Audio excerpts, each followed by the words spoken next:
عراق میں بغداد میں جب آپ تشریف لے کر جاتے تو وہاں آپ کی ملاقات امام احمد بن حنبل سے زیادہ رہتی. ویسے تو آپ اور بھی جگہوں پہ لیکچرز دیتے، امام احمد بن حنبل آپ کو بلاتے، اور جب تک امام شافعی رحمۃ اللہ علیہ بیٹھے رہتے امام احمد بن حنبل یوں جیسے شاگرد ہیں باادب ہو کر ان کے سامنے رہتے. اور جب امام شافعی رحمۃ اللہ اپنے خچر پر بیٹھ کر تشریف لے جانے لگتے تو امام احمد بن حنبل ان کے خچر کے ساتھ ساتھ چل رہے ہوتے. ایک دن بیٹے نے پوچھ لیا، آپ اتنے مشہور عالم ہیں، اتنے بڑے علامہ ہیں، تو آپ امام شافعی رحمۃ اللہ کے ساتھ یوں کیوں چلتے ہیں؟ کہا بیٹے اگر فقہ سیکھنی ہے، جیورسپروڈنس فقہ سیکھنی ہے، یوں ہی ان کے خچر کے ساتھ چلنا پڑے گا. اور امام احمد بن حنبل خود اتنے بڑے علامہ گھر کے اندر اکثر تعریف کرتے رہتے. امام شافعی یہ ہیں، وہ اتنے اچھے ہیں، رات بھر جاگتے ہیں، قرآن پڑھتے ہیں، ذکر کرتے ہیں، تہجد پڑھتے ہیں، کھانا کم کھاتے ہیں، زیادہ تر لکھتے پڑھتے ہیں. ایک دن گھر کے اندر دعوت کر دی گئی. امام احمد بن حنبل کی بیٹیاں تھیں. آپ کہا کرتے تھے جب بیٹی پیدا ہوتی تو کہتے کہ انبیاء اکثر بیٹیوں کے باپ ہوئے. اللہ اکبر جل شانہ.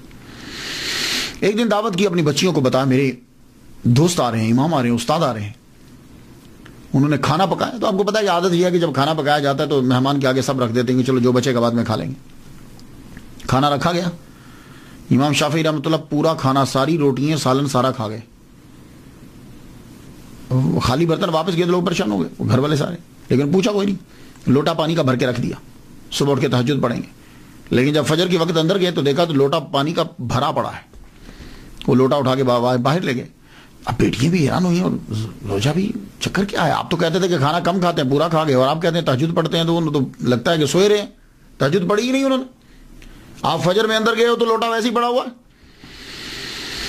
امام احمد بن حنبل جو ہیں انہوں نے جب پوچھا، آپ کمرے میں داخل ہوئے. امام شافعی رحمۃ اللہ علیہ اوتاد ہیں، بڑے ولی کامل اس دور کے. آپ نے چہرہ پڑھ لیا، کہنے لگے ایک بات تو بتاؤ. کہا کیا؟ یہ کھانا کا پروسیجر کیا ہے، کیسے پکاتے ہو آپ لوگ؟